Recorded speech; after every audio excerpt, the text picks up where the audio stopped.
বছর ধরে অভ্যস্ত, আমার কাছে কোনো কিছু নতুন লাগছে না বাবলি।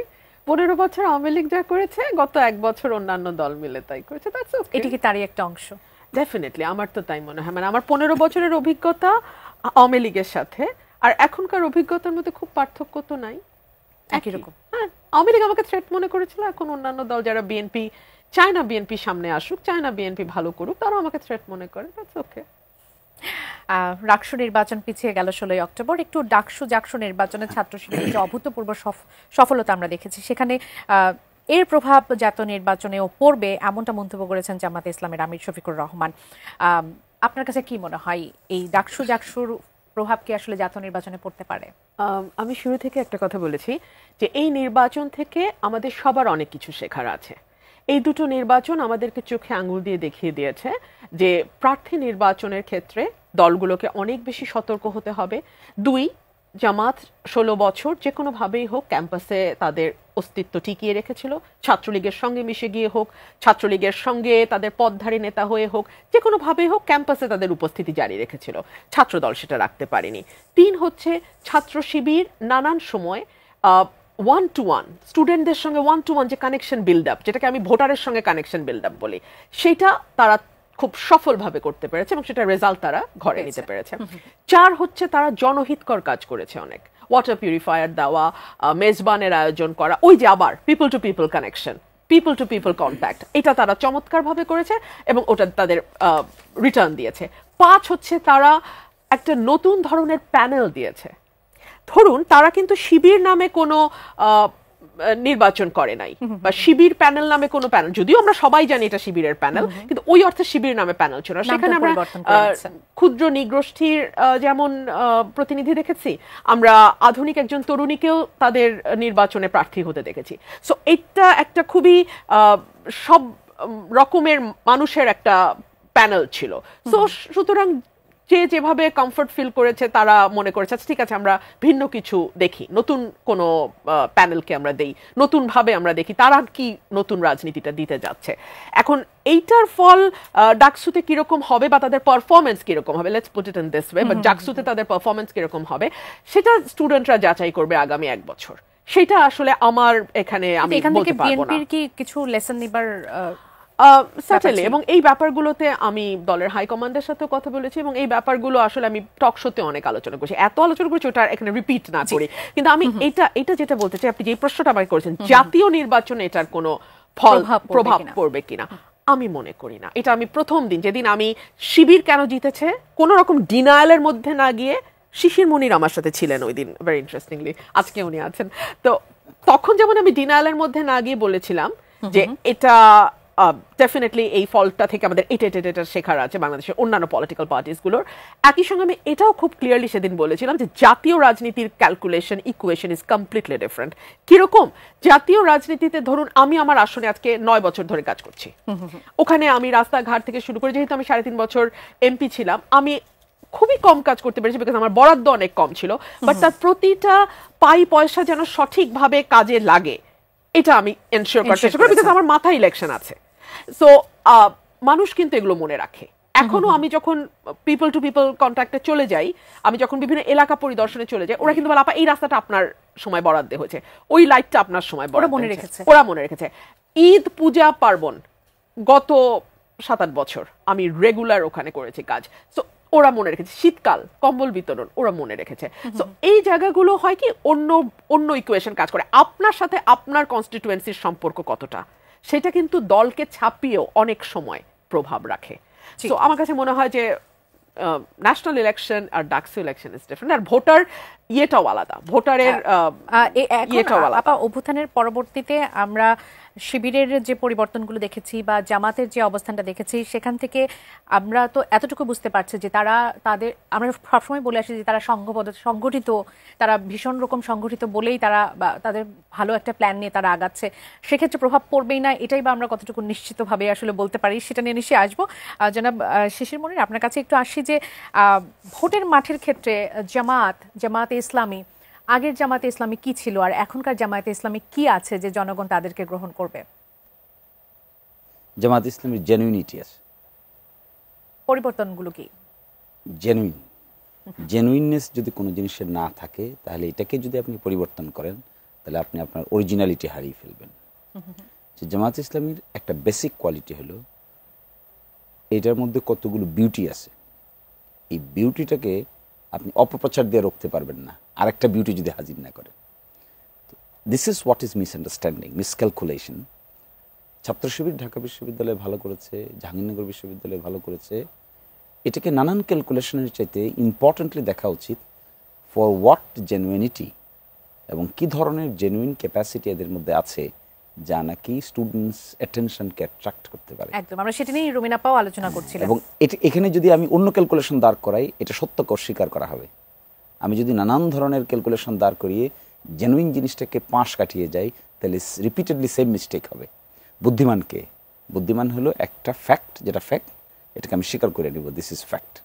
এরপরে আমি ব্যাকে আসবো, ব্যাকে এসে রিডিজাইন করব, করে দেন গো ফরওয়ার্ড করব।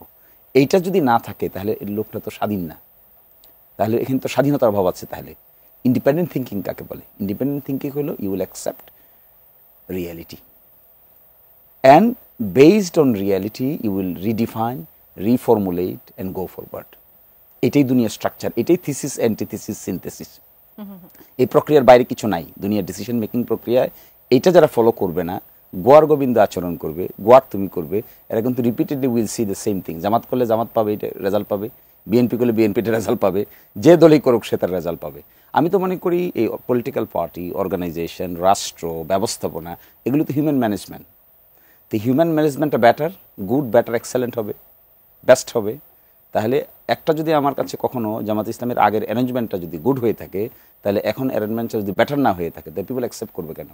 আমি সেটাই জানতে চাচ্ছি এবং সেটাই বলছি, এই কোন আসলে পরিবর্তনগুলো যে দেখুন, আমরা 18 কোটি মানুষকে নানান সেগমেন্টে ভাগ করে চিন্তা করতে শিখেছি। 18 কোটি মানুষের মধ্যে বৈচিত্র্য আছে, ডাইভার্সিটি আছে, irrespective of race, sex, colour, religion, diversity আছে। সব মানুষ তো একই পাল্লায় দাঁড় করানো যাবে না, সকলের নিড একই রকম না, সকলের কাছে একই মেসেজ, একই শব্দ, একই ধরনের মেসেজ ক্যারি করে না। তাহলে জামাত ইসলামী কোথায় এই জায়গায়? জামাত ইসলামীর এই জায়গায় কারুকার্যটা কোথায়? কারুকার্যটা হলো এই যে হিউম্যান ডাইভার্সিটিটাকে অ্যাকসেপ্ট করে নিয়েছে। অ্যাকসেপ্ট করে নিয়ে বিভিন্ন গ্রুপ, সাবগ্রুপ, উপগ্রুপের জন্য ডিফারেন্ট নিডকে অ্যাড্রেস করা হচ্ছে। তখন এটা রিলেট করা হয়। যেমন ধরেন আমার এলাকা দিরাইশাল্লাহ সুনামগঞ্জের, এখানে ডিফারেন্ট গ্রুপ সাবগ্রুপ আছে। আমার মেসেজগুলো তো ডিফারেন্ট গ্রুপ সাবগ্রুপকে আইডেন্টিফাই করে, নিডটাকে আইডেন্টিফাই করে আমি অ্যাড্রেস করি। অতীতে এই যে এটা একটা সায়েন্টিফিক অ্যাপ্রোচ, এই সায়েন্টিফিক অ্যাপ্রোচ থেকে যদি জামাত ইসলামী ঠিক না হতে পারে, নিজেকে ঠিক করতে না পারে, তাহলে একই ধরনের হুচট খাবে। এবং ইদানিংকালে যেটা দেখা যাচ্ছে, আমরা যা করার চেষ্টা করছি, দেশে বিদেশে লেখাপড়া করা অনেক লোক জামাত ইসলামীর সঙ্গে কর্মকাণ্ড পরিচালনা করছে, করে তাদের মধ্যে এই যে scientific approach of dealing stakeholders, এই সায়েন্স ডেভেলপ করেছে। আমার বিবেচনায় এইটাই রুট কজ হবে। এই যে একটা বিবেচনা বোধ জামাত ইসলামী ডেভেলপ করলো, পিপল 18 কোটি পিপলকে সেগমেন্টে ভাগ করে, এটাই তার ইউনিকনেসটাকে পাবলিক। জামাত কি তার ইউনিকনেসটা জনগণের কাছে পৌঁছাতে পারছে? এখন যে পরিবর্তনগুলো এসেছে সেটা কি জনগণ পর্যন্ত পৌঁছাতে পারছে? এখন সহজ হচ্ছে, 100% পারছে এই কথা বলাটা ঠিক হবে না, কিন্তু এখন সহজতর হয়েছে বিকজ অফ ডিফারেন্ট প্ল্যাটফর্ম। জামাতের লোকেরা দেখবেন এর মধ্যে একটা বড় অংশ আছে প্রার্থীরা young, they are focusing on social media platforms. একদম। তো তাতে কি হচ্ছে? তাতে কনভিনিয়েন্ট হচ্ছে টু কানেক্ট। এখন এই রিয়েলিটিকে অস্বীকার করে আমি যদি পুরনো মডেল, পুরনো স্টাইল, পুরনো ধাঁচ, পুরনো ছাঁচ, পুরনো কথা, অযথা বকাবকি, অযথা ব্লেম গেম, অযথা বাজে শব্দ ব্যবহার করা, আমি কর্ম করতে না পেরে অযথা খোঁচা মারি, তিক্ত শব্দ ব্যবহার করি, কটু কথা ব্যবহার করি, আমার মনে হয় এগুলোকে নতুন প্রজন্ম ভালো চোখে দেখে না। Constructive okay people accept it. জি, রুমিন আপা আপনার কাছে একটু আসি। জামাত একটা কনস্ট্রাকটিভ ওয়েতে আগাচ্ছে, তারা জনগণের নিডগুলোকে অ্যাড্রেস করার চেষ্টা করছে। স্বাভাবিকভাবে 5 আগস্টের পর আমরা শুধু পরিবর্তনগুলোই দেখছি এবং পরিবর্তনটা আসলে প্রত্যাশিত, পজিটিভ পরিবর্তনগুলো। বিএনপির সামনে এখন নানা ধরনের চ্যালেঞ্জ, জামাত একটা চ্যালেঞ্জ তো বটে, সেই সাথে এনসিপির মতো দল, তারা এখন হচ্ছে যারা ইয়াং যারা ছিল, যারা বৈষম্যের জন্য লড়াই করেছে, তাদেরকে নিয়ে একটা জোট তৈরি করছে, অর্থাৎ বিএনপির জন্য আরেকটা চ্যালেঞ্জ সামনে দাঁড় করাচ্ছে। বিএনপি আসলে কতটা কৌশলী? দেখুন, রাজনীতিতে তো চ্যালেঞ্জ থাকবেই। চ্যালেঞ্জে যদি না থাকে তাহলে তো আর রাজনীতিই থাকলো না। যখন আপনার সঙ্গে একটা বহুদলীয় গণতন্ত্রের প্রেক্ষাপটে আপনাকে রাজনীতি করতে হবে, তখন আপনাকে প্রতিনিয়তই চ্যালেঞ্জের মুখোমুখি হতে হবে এবং সেটাই আপনাকে অনেক বেশি পরিশুদ্ধ করবে, ঋদ্ধ করবে এবং আপনার আগামীর পথ চলায় হার্ডলগুলো ক্রস করাতে আপনাকে অনেক বেশি সাহায্য করবে। সুতরাং চ্যালেঞ্জকে আমি কখনো নেগেটিভলি দেখি না। একটা কথা আছে ইংরেজিতে যে unless it kills you it makes you stronger. মানে আপনাকে যদি ধ্বংস করতে না পারে কোনো বিপদ, সেই বিপদ আপনাকে আর অনেক বেশি স্ট্রঙ্গার করে দেয়। 111 is a big example for that. 111-এ 2 নেতা এবং শীর্ষস্থানীয় 2 নেত্রীকে রাজনীতি থেকে সরিয়ে দেওয়ার চেষ্টা হয়েছিল, -2 করার চেষ্টা হয়েছিল। এই প্রক্রিয়া সফল না হওয়া কিন্তু 2 নেত্রীকে আগের চেয়ে 3 গুণ 4 গুণ বেশি শক্তিশালী করে রাজনীতির মাঠে ফিরিয়ে নিয়ে এসেছিল। সো আমি ওই আলোচনা না করি, আমি মনে করি চ্যালেঞ্জকে আমি সবসময় পজিটিভলি দেখি, সেটা আমার ব্যক্তি জীবন হোক কিংবা পলিটিক্সের ক্ষেত্রেও আমি মনে করি চ্যালেঞ্জ থাকাটা পজিটিভ। 2 হচ্ছে বিএনপি সবসময় পরিবর্তনকে অ্যাকোমোডেট করে। আপনি যদি শহীদ প্রেসিডেন্ট জিয়াউর রহমানের সময় থেকে চিন্তা করেন, সেই যে 19 দফা দেয়া এবং সেটাকে হাতে কলমে বাস্তবায়ন তিনি মাত্র 3.5 বছরে করে গেছেন, যেটার একটা বিশাল সুফল কিন্তু বিএনপি পরবর্তীতে পেয়েছে মাত্র 3.5 বছর সময়। কিন্তু চিন্তা করে দেখেন 70 বছরের পুরনো রাজনৈতিক দলের সঙ্গে নেক টু নেক ফাইট করার যেই যোগ্যতা এবং যে দক্ষতা, সেটার বুনিয়াদটা কিন্তু শহীদ প্রেসিডেন্ট জিয়াউর রহমান করে দিয়ে গেছেন। এবং বড় বড় সব পরিবর্তন উনি চাইলে কি এক দল রেখে শাসন করতে পারতেন না?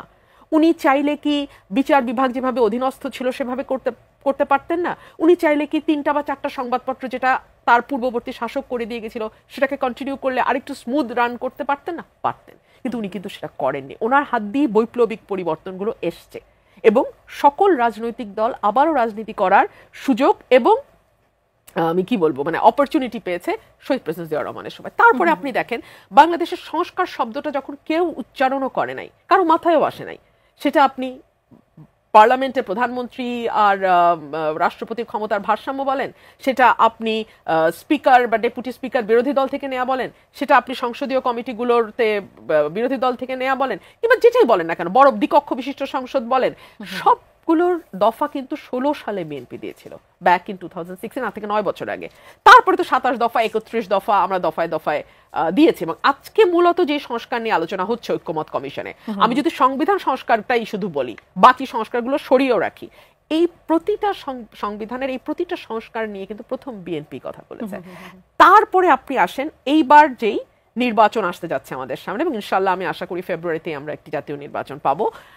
সো এই নির্বাচনে প্রার্থী বাছাইয়ের ক্ষেত্রেও আপনি যদি দেখেন গণমাধ্যমে যে নামগুলো আসছে, আমরা যদি ধরেন সেগুলো নিয়ে আলোচনা করি, আপনি দেখবেন তারা প্রত্যেকেই অ্যাপারেন্টলি মানে তুলনামূলকভাবে ইয়াং, তারা প্রত্যেকেই শিক্ষিত, মেধাবী, দলের জন্য যাদের কন্ট্রিবিউশন আছে, 17 বছর যারা নানানভাবে দলকে কিছু দিয়েছে, কাজ করেছে দলের জন্য, এবং যাদের তেমন ব্যাগেজ নাই, দুর্নীতির অভিযোগ নাই, সেই মানুষগুলোকে অনেস্ট, সেই মানুষগুলো ডাইনামিক, সেই মানুষগুলোকে দিয়ে বিএনপি চেষ্টা করছে তার প্যানেল সাজানোর। সো আপনি যদি পরিবর্তনের কথা বলেন, সামনে তো নির্বাচনী ইশতেহার আসবে, সেখানেও আপনি দেখবেন স্বাস্থ্য খাত নিয়ে বিএনপির কি চিন্তা, শিক্ষা খাত নিয়ে বিএনপির কি চিন্তা, সামাজিক সুরক্ষা নিয়ে কি চিন্তা, বেকারত্ব নিয়ে বিএনপির কি চিন্তা, আমাদের প্রত্যেকটা সেক্টরে আমাদের আলাদা আলাদা প্ল্যান আছে। অসংখ্য ধন্যবাদ আপা। জনাব শিশির মনির, আপনার কাছে একটু আসি, আপনার কি স্ট্যাটাস একটু পড়ে যদি শোনাই। বিশেষ সাংবিধানিক আদেশ জারি করতে হবে, গণ অভ্যুত্থান বা জনগণের ক্ষমতাকে সাংবিধানিকভাবে পাকাপোক্ত করতে হবে, 106 অনুচ্ছেদের বেড়াজাল থেকে বের হতেই হবে, এটাই একমাত্র স্থায়ী সমাধান। কোন সংকটের সমাধান আসলে 106 থেকে বের হওয়াটা? কোন সংকটের মধ্যে আমরা আছি? আমরা একটা সাংবিধানিক এবং রাজনৈতিক সংকটের মধ্যে আছি। রাজনীতি এবং সংবিধান ওতপ্রোতভাবে জড়িত, এটা ইনসেপারেবল টুইন, একটা থেকে আরেকটাকে আলাদা করতে পারবেন না। কারণ রাজনীতিটা যখন ক্রিস্টালাইজ হয়, এটাই সংবিধানে রূপান্তরিত হয়। ভিতরকার এই সাংবিধানিকতা কি, কনস্টিটিউশনালিজম কি? কনস্টিটিউশনালিজম ultimately political consensus, ultimately political will. এই পলিটিক্যাল উইলটা যখন রীতি পদ্ধতিতে আসে, তখন কনস্টিটিউশন হিসেবে আমাদের সামনে হাজির হয়। ব্যাকগ্রাউন্ডের ওয়ার্কটা কিন্তু পলিটিক্স। এই সংকটে আছি। সেই সংকটটা কি দেখেন, সবচাইতে বড় সংকট এখানে আমরা একটা গণ অভ্যুত্থানের সরকারকে 106 আকারে একটা প্রচলিত সাংবিধানিক বিধান অনুযায়ী চলমান সরকার হিসেবে আখ্যায়িত করছি। এটাই সংকট। এই আখ্যায়িত করাটা একটা রং স্টেপ। কি করা উচিত ছিল? উচিত হলো এটা একটা গণ অভ্যুত্থানের সরকার।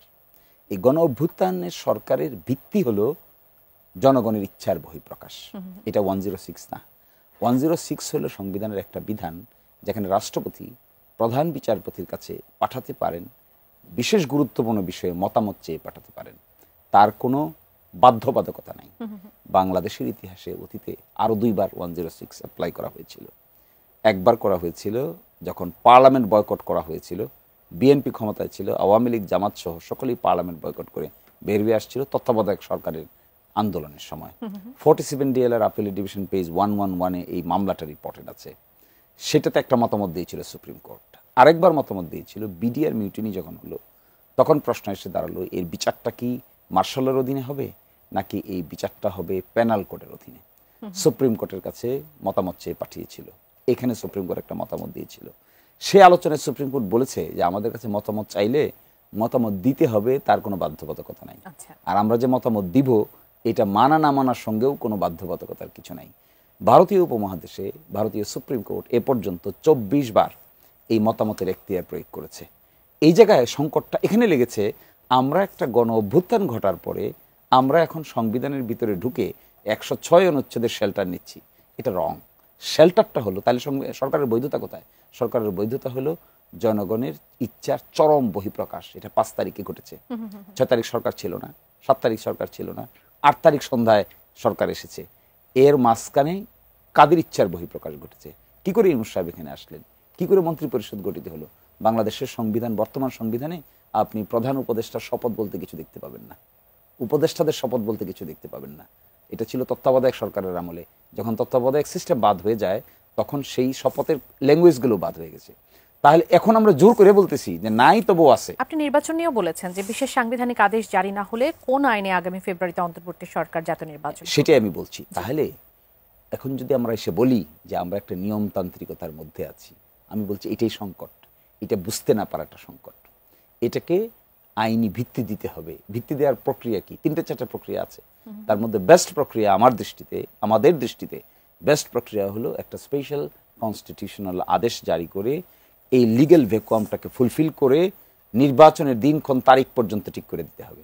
এবং কেউ কেউ বলে, আমি যখন আর্গুমেন্ট করি আমাকে কেউ কেউ বলছে আমি নাকি ইলেকশন পিছাতে চাই। আমি বারবার বলছি, এখনো বলছি, আবার 5 বার বলবো, আমি মনে করি 12ই ফেব্রুয়ারি ইলেকশনের কথাবার্তা হচ্ছে, 12ই জানুয়ারি নির্বাচন করা সম্ভব যদি এই ঘটনাটা, আমি যে প্রক্রিয়াটা বলছি এটা আগামী 30 তারিখের ভিতরে সম্পন্ন করা সম্ভব।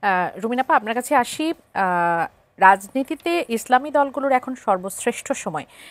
আপনাদের মহাসচিব মির্জা ফখরুল ইসলাম আলমগীর তিনি বলেছেন যে বাংলাদেশে দক্ষিণপন্থীদের উত্থান ঘটছে। ডাকসু জাকসু নির্বাচনের ফলাফলকে পর্যবেক্ষকরা বলছেন যে এটা জামায়াতের উত্থান। আপনার পর্যবেক্ষণটা একটু জানি। দেখুন, বাংলাদেশের মানুষ যদি দক্ষিণ পন্থাকে বেছে নেয় তাহলে আমি মনে করি সেটা তাদের গণতান্ত্রিক অধিকার। এবং আমি দীর্ঘ 15 বছর আমার যে লড়াইটা ছিল সেই লড়াইটা হচ্ছে মানুষকে ভোট দিতে দেন। মানুষ যদি মোদি সরকারকে বেছে নিতে পারে ভারতে, তাহলে বাংলাদেশে দক্ষিণ পন্থাকে যদি মানুষ বেছে নেয় সেটা আমাদের মেনে নিতে হবে।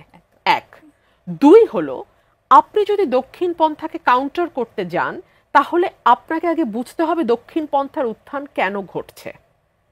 হ্যাঁ, তারপরে আপনি স্ট্র্যাটেজি নিয়ে ঠিক করতে হবে কিভাবে সেটা কাউন্টার করা যায়। 3 হচ্ছে, মানুষ কিন্তু অলওয়েজ মজলুমের পক্ষে থাকে। আপনি খেয়াল করবেন যখন কোনো সরকার ক্ষমতায় যায়, ফেসবুক গুলোতে এখন তো মানুষের সামাজিক যোগাযোগ মাধ্যম খুব সেখানে দেখবেন সব সরকার বিরোধী মন্তব্য, ম্যাক্সিমাম সরকার বিরোধী মন্তব্য। কেন? কারণ অ্যান্টি ইনকামবেন্সির সাথে মানুষ থাকতে পছন্দ করে এবং মানুষ মনে করে, এবং এই যে জাকসুর যে নির্বাচন সেটাও কিন্তু কিছুটা অ্যান্টি ইনকামবেন্সি। কেন? কারণ হচ্ছে মানুষ মনে করছে একটা নির্বাচন হলেই বিএনপি ক্ষমতায় চলে যাবে, একটা নির্বাচন হলেই ছাত্রদল সরকারি মানে দলে মানে ছাত্রদল হচ্ছে যেই দলটি সরকারে আছে তার একটা অঙ্গ সংগঠন। সো তারা মনে করছে আচ্ছা ঠিক আছে, বিরোধী দলে যাওয়ার সম্ভাবনা জামাতের বেশি। সো অ্যান্টি ইনকামবেন্সি ভোট, এটা কিন্তু জাকসুর জন্য আরেকটা মানে আমার আরেকটা ফাইন্ডিং। তো আমি ওই আলোচনায় আবার আসি। মজলুমের পক্ষে থাকে 17 বছর বিএনপি এবং সেই সঙ্গে জামাত সহ অন্যান্য যে ইসলামিক দলগুলো আছে তাদের উপরে অবর্ণনীয় একটা নির্যাতন হয়েছে। 17 বছর পরে যখন শেখ হাসিনা পালিয়ে গেছে, আওয়ামী লীগ ক্ষমতায় নাই, দেশ ছাড়া হয়েছে, তখন স্বাভাবিকভাবেই মানুষের এক ধরনের সিম্প্যাথি বিএনপি সহ ইসলামিক দলগুলোর কাছে যাবে। সো বিএনপির যেহেতু জনসমর্থন বা ভোটার বা যেটাই আপনি বলেন সেটা 40-50 বছরের পুরনো, সেহেতু ওটাকে আপনার আলাদাভাবে হয়তো এখন আর চোখে পড়ছে না। কিন্তু জামাতের বা অন্যান্য ইসলামিক দলগুলোর বা দক্ষিণ পন্থা, let's put it in this way, দক্ষিণ পন্থার উত্থান আমাদের চোখে পড়ছে, বিকজ আমরা আসলে গত 15 বছর তাদেরকে কোথাও সেভাবে দাঁড়াতেই দেখি নাই। সুতরাং তাদেরটা আমাদের চোখে অনেক বেশি করে পড়ছে। আরেকটা বড় কারণ হচ্ছে সেন্টার লেফট ছিল আওয়ামী লীগ, আওয়ামী লীগ কিন্তু এখন মাঠে নাই। সো আমরা কি দেখছি? আমরা right, center right, far right, এই তিনটা গ্রুপকে আমরা দেখছি। সেন্টার বা centrist party BNP, center right Jamaat এবং অন্যান্য ইসলামিক দল, আর far right for example Hizbut Tahrir, extreme যারা, তাদেরকেও আমরা দেখছি। সো এই কারণেই পুরো মাঠটা মনে হচ্ছে যেন দক্ষিণপন্থা। আচ্ছা, অসংখ্য ধন্যবাদ। আপনি কি জনাব শিশির মনির আগে যে বিষয়টি নিয়ে কথা বলছেন, স্পেশাল কনস্টিটিউশনাল আদেশ, সেটা নিয়ে কথা বলতে চাইবেন কিনা? আপনার আসলে দৃষ্টিভঙ্গিটা এটার ব্যাপারে কি? অফকোর্স, দেখুন, যেই কথাটি বলা হচ্ছে যে জুলাই সনদ কিভাবে বাস্তবায়ন হবে সেটা এখনই ঠিক করতে হবে। এবং আজকে মানে আমি শিশির ভাইয়ের সাথে আলোচনা করছিলাম শো এর আগে, 5টা পদ্ধতির কথা আলোচনার টেবিলে এসছে, মানে ঐক্যমত কমিশনে এসছে। গণভোট, এটা কিন্তু আমাদের সংবিধানে নাই। স্পেশাল কনস্টিটিউশনাল বা কি প্রভিশনাল কনস্টিটিউশনাল অর্ডার, পিএসও, আরেকটা হচ্ছে সুপ্রিম কোর্টের রেফারেন্স, আরেকটা হচ্ছে গণপরিষদ এবং সংসদ নির্বাচন একসাথে হওয়া, যেটা এনসিপির দাবি, আরেকটা হচ্ছে সংসদ নির্বাচন, নর্মাল সংসদ নির্বাচন, তারপরে 142 অনুযায়ী কনস্টিটিউশনাল অ্যামেন্ডমেন্ট। এখন আমাদের যেটা যুক্তি সেটা হচ্ছে, দেখুন, এই যে সরকারটি গঠিত হয়েছে, যেই সরকারের অধীনে ঐক্যমত কমিশন গঠিত হয়েছে, ঐক্যমত কমিশন কিন্তু সরকারের একটা, সরকার গঠিত করা একটা ঐক্যমত কমিশন, এই সকল কিছুর উৎস কি? সংবিধানে তো অন্তর্বর্তীকালীন সরকার বলতে কিছু নাই। সকল কিছুর উৎস হচ্ছে 106। অর্থাৎ অভ্যুত্থানের 3 দিন পর যখন সরকার গঠিত হলো, সরকার কিন্তু একটা বিপ্লবী সরকার হইল না। সরকার কিন্তু সংবিধানকে অ্যাব্রোগেট করে একপাশে সরিয়ে একটা নতুন ফর্মের সরকার বা বিপ্লবী সরকার হিসেবে নিজেকে সামনে আনলো না। সরকার কি করলো? 106-এর আশ্রয় নিল এবং 106 সুপ্রিম কোর্টের রেফারেন্স নিয়ে সরকার গঠিত হলো। So the constitution is still there. এবং আপনি যদি এখন এই যে গণভোটের কথা বলছেন, এটা সংবিধানে নাই। গণপরিষদ প্লাস সংসদ নির্বাচনের কথা যেটা এনসিপি বলছে, সেটা হচ্ছে গণপরিষদটা তো আপনার নতুন সংবিধান, যদি একটা অল টুগেদার নিউ কনস্টিটিউশন আপনি আনেন, তখন গণপরিষদ নির্বাচনের কথা আসছে। সুপ্রিম কোর্ট রেফারেন্স হচ্ছে, আপনাকে কিসের ভিত্তিতে আপনি সুপ্রিম কোর্ট রেফারেন্স দেবেন? কারণ সংবিধানে তো সংবিধানকে অ্যামেন্ড করার ক্ষমতা তো সুপ্রিম কোর্টকে দেওয়া হয় নাই। কনস্টিটিউশন হচ্ছে মাদার ল, সুপ্রিম কোর্ট কেবলমাত্র সেটা ব্যাখ্যা দিতে পারে। নতুন করে অ্যামেন্ড করা, যোগ করা, বাদ দেয়া, এটা তো সুপ্রিম কোর্ট করতে পারবে না। আর স্পেশাল কনস্টিটিউশনাল অর্ডার বা প্রভিশনাল কনস্টিটিউশনাল অর্ডার, যেটা, এই অর্ডারটা আসলে কে জারি করবে, কার উপরে জারি করবে? এবং এই অর্ডারটাকে যদি আপনি কনস্টিটিউশনের ওপরে ক্ষমতা দেন, মানে এক্সিস্টিং কনস্টিটিউশনের ওপরে ক্ষমতা, এই অর্ডারটার ক্ষমতা থাকতে হবে, না হলে তার 144-কে সরিয়ে দিয়ে আপনি 142-কে সরিয়ে দিয়ে আপনি অর্ডার জারি করতে পারবেন না। এটার হায়ারার্কি এটার উপরে হবে, কনস্টিটিউশনের উপরে। কোনো অর্ডার কি কনস্টিটিউশনের উপরে হায়ারার্কি পেতে পারে কিনা? আর যেটা হচ্ছে জুলাই সনদ, সনদ মানে কি? সনদ ইজ অ্যান এগ্রিমেন্ট, এটা চুক্তি, পলিটিক্যাল পার্টিগুলোর মধ্যে একটা জেন্টলম্যান এগ্রিমেন্ট, যে this is the supreme spirit will of the people, এটা মানুষের চাওয়া, এবং আমরা মানুষের প্রতিনিধি হিসেবে এই চাওয়াটাকে বাস্তবায়ন করব। এই যে চুক্তি বা সনদ, এটাকে আপনি কি করে কনস্টিটিউশনকে সরিয়ে তার ওপরে এটাকে প্রায়োরিটি দেন, বা এটা হায়ারার্কিতে কি করে কনস্টিটিউশনের উপরে ওঠে, এটা আমার প্রশ্ন। জি, জনাব শিশির মনির, জুলাই সনদ কার্যকর নিয়ে আসলে সঠিক একটা পদ্ধতিতে আমরা এখনো যেতে পারিনি। কিভাবে কার্যকর হবে, কিভাবে বাস্তবায়ন হবে, সেটা নিয়ে আমরা এখনো কোনো সিদ্ধান্তে পৌঁছাতে পারিনি। সেটা নিয়ে আসলে আপনার কাছে কি মনে হয় যে কিভাবে এটা বাস্তবায়নটা আসলে হওয়া উচিত, এবং নির্বাচনের পরে হলেই বা সংকটটা আসলে কোথায়, নির্বাচনের আগেই কেন হতে হবে, সেই প্রশ্নটি আপনার কাছে একটু রাখতে চাচ্ছি। আপনি বলেছেন যে নির্বাচন আসলে সঠিক সময় চান, জামাতের পক্ষ থেকে বলা হচ্ছে সঠিক সময় চান, কিন্তু তার আগে জুলাই সনদের কার্যকর বাস্তবায়ন করতে হবে। মানে এই কিন্তু কি আসলে সঠিক সময় নির্বাচন হতে দেবে? অবশ্যই দিবে।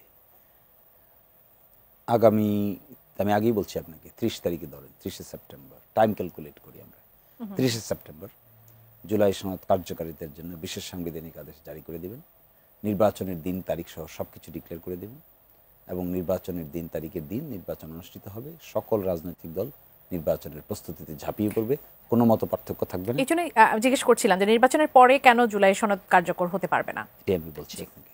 আপা বলেছেন যে গণভোট তো সংবিধানে নাই, তারপরে কনস্টিটিউশন স্টিল দেয়ার এখন, এবং সরকারি বিপ্লবী সরকার হয় নাই, এবং উৎস হইল 106। তো অন্তর্বর্তী সরকার তো সংবিধানে নাই,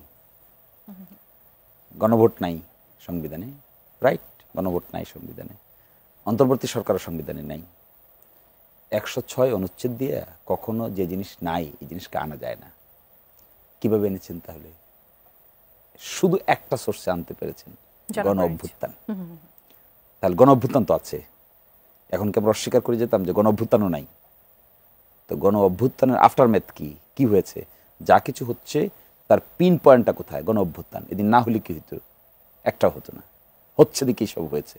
তো সোর্সটা কোথায়? সোর্সটা তো অভ্যুত্থানের ভিতরে। এই অভ্যুত্থানটা মানুষের উইল প্রকাশ করার যে কটা মেকানিজম আছে, অভ্যুত্থান একটা, বিপ্লব একটা, ভোট একটা। তাহলে এখানে ট্র্যাডিশনাল মেকানিজমের বাইরে গিয়ে মানুষ তার মতামত প্রকাশ করেছে, এটা অভ্যুত্থান। আপা বলেছেন যে অর্ডারের মাধ্যমে কি করা যায়? ওনারাই তো করেছেন 1977 সালে। ওনারা মার্শাল ল প্রক্লেমেশন অর্ডার জারি করে সংবিধান সংশোধন করেছেন। ওনারা 1977 সালে মার্শাল ল প্রক্লেমেশন অর্ডার জারি করে absolute faith and trust in the almighty Allah, আল্লাহর উপর পূর্ণ আস্থা ও বিশ্বাস, বিএনপি যোগ করেছে। তখন বিএনপি নামের পার্টির জন্মও হয়নি। এরপরে বিসমিল্লাহির রহমানির রহিম যে আজকে আমরা দেখতে পাচ্ছি, এটা কোথা থেকে আসলো? কোন সাংবিধানিক আদেশ বলে আসলো? Socialism, meaning economic and social justice, এটা কোথা থেকে আসলো? কে অ্যাড করলো? এগুলি তো the then chief martial law administrator major general Ziaur Rahman, তিনি এগুলো আগে সাংবিধানিক আদেশ জারি করেছেন, প্রক্লেমেশন আদেশ জারি করেছেন। জি, যদি একটু সংক্ষিপ্ত করে যদি একটু জানতে চাই যে এই জুলাই সনদের বাস্তবায়ন নির্বাচনের পরে কেন হতে পারবে না, সেটি যদি একটু জানতে চাই। সেটা আমি বলছি, সেটি করেছেন, এখন ওনারা করতে চান না। কেন চান না? কারণ গণ অভ্যুত্থানকে প্রাধান্য দিতে হবে। গণ অভ্যুত্থানকে প্রাধান্য দিলে ওনাদের যে রাজনৈতিক আর্গুমেন্ট থাকে এটা দুর্বল হয়ে যায়। কিন্তু গণ অভ্যুত্থানে তো বিএনপিরও একটা পার্ট ছিল, কিন্তু সেই পার্টটুকুকে এখন মুখ্য বানাতে চান না। মুখ্য বানালে তো এনসিপি মুখ্য হয়ে যায়। নেতৃত্বে তো ছিল তারা, আমরা ছিলাম সাথে, ওনারাও ছিলেন সাথে। ফেস কারা ছিল? কারা গণ অভ্যুত্থানের ডাক দিয়েছে? তাতে কি থাকে? আপনার আমার ক্রেডিট তো একটু দুর্বল হয়ে যায়। এই ক্রেডিটটুকু এনসিপিকে দিতে চান। আমি মনে করি এটা দীনতা, এটা হওয়া উচিত না।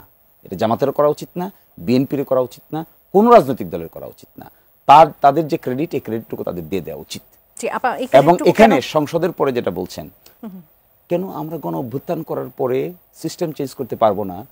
আর একটা সংসদ হবে, সংসদে এসে সিস্টেম চেঞ্জ হবে, এটা বিশ্বাস করতে বলা হচ্ছে আমাদেরকে। ওই বিশ্বাস বা আস্থার জায়গাটা আসলে তৈরি হয়নি বা সম্ভব। বিশ্বাস আস্থার জায়গা না, এটা বলছেন কেন? আর্গুমেন্ট করছেন কেন? আপনিও পার্ট, আমিও পার্ট, তিনিও পার্ট। এখন পারছি না কেন? কেন বলছি যে নির্ভর করি পরবর্তীতে কি হবে? কেন বলতে পারছি না একটু উদার হয়ে এখনই করে ফেলি? আইনগত তো কোনো বাধা নাই। আইনগত বাধার যে কথাটা বলা হচ্ছে, আমি মনে করি এটা খুবই ঠুনকো যুক্তি। যারা গণ অভ্যুত্থানকে ভিত্তিদর্শী, তারাই এবং গণ অভ্যুত্থানকে প্রাধান্য দিতে পারছি না। জি, অসংখ্য ধন্যবাদ। আমি 1 মিনিট একটু রুমিন আপনার কাছ থেকে শুনবো, কারণ আমার বিরতি নেবার সময় হয়ে গেছে। যে এই মানে মহানুভবতা কেন বিএনপি আসলে দেখাতে পারছে না? কেন নির্বাচনের আগে জুলাই সনদের কার্যকর বাস্তবায়ন হলে সমস্যা? বিএনপির সমস্যাটা আসলে কোথায়? আমি আইনগত দিকগুলো বললাম। আর আপনি যদি বলেন যে এনসিপিকে ক্রেডিট চলে যাবে সেই ভয়ে বিএনপির আছে, আমি খুবই ক্যান্ডিডলি ডিফার করি না, একদমই সেরকম নয়। এবং এই আন্দোলনটা আমি অন্তত শুরু থেকে বলেছি, এটা জাস্ট 36 দিনের আন্দোলন, এটা খুব ভুল হবে। আমাদের দীর্ঘ দীর্ঘ দীর্ঘ সময়ের একটা প্রেক্ষাপট রচনা আছে, আপনারা বলেছেন। আমাদের দীর্ঘ দীর্ঘ দীর্ঘ দিনের সংগ্রাম আছে, আত্মত্যাগ আছে, এবং এক একজন এক একভাবে এক এক কায়দায় সাফার করেছি। শুধু জেলে যাওয়া মানে সাফারিং না, শুধু গুম হয়ে যাওয়া, হ্যাঁ চরম সাফারিং, পুরো পরিবার ধ্বংস হয়ে যায়। সকলের সম্মতিতেই তো এই সনদটি আসলে হয়েছে, তাই না? সকল দলের মতামত নিয়ে সবকিছু নিয়ে তো জুলাই সনদ হয়েছে। তাহলে কার্যকরী আসলে সমস্যাটা কোথায় নির্বাচনের আগে? নির্বাচনের পরে কার্যকরের সমস্যা কোথায়? সেই কথাটি কিন্তু শিশুমণি বলেছেন যে সেই বিশ্বাসের জায়গাটা কেন তৈরি হচ্ছে? এক্স্যাক্টলি সেই আস্থা এবং বিশ্বাসের ভারটা আমরা মানুষের হাতে ছেড়ে দিই। মানুষ যদি মনে করে যে বিএনপি কার্যকর করবে না, এনসিপি কার্যকর করবে, মানুষ এনসিপি কে ভোট দিবে। এনসিপির আজকে তো দেখলাম একজন নেতা বলেছেন 150টা আসন পাবেন, উনি কিছুদিন আগে 350টা বলেছেন, আজকে 150-এ নেমে এসছে। যাই হোক, তো ওরা করবে। মানুষ যদি মনে করে জামাত এটা বাস্তবায়ন করবে, মানুষ জামাতকে ভোট দেবে। মানুষের অবিশ্বাসটা আপনি আসলে দিন শেষে কাকে করছেন? অবিশ্বাস তো আপনি মানুষকে করছেন যে তারা ভুল দলকে ভোট দেবে, যেই দল আসলে জুলাই সনদ বাস্তবায়ন করবে না। জনাব শিশিরমণির এই অংশে খুব কম সময় পাবো। আপনি বলেছেন যে মাত্র একবার নির্বাচন করতে চান আপনি, একবারই কেন? একবার এটি প্রথম এটি শেষ এরকম কেন? একবারই কেন নির্বাচন করতে যান? তার আগে একটা ছোট্ট কথা জবাব দিয়ে যাই। বিএনপি মহাসচিব বলেছেন যে দক্ষিণ পন্থার ডেভেলপ করেছে। বিএনপির কি পন্থা? বিএনপি কিন্তু দক্ষিণপন্থী দল, খুঁজে দেখবেন।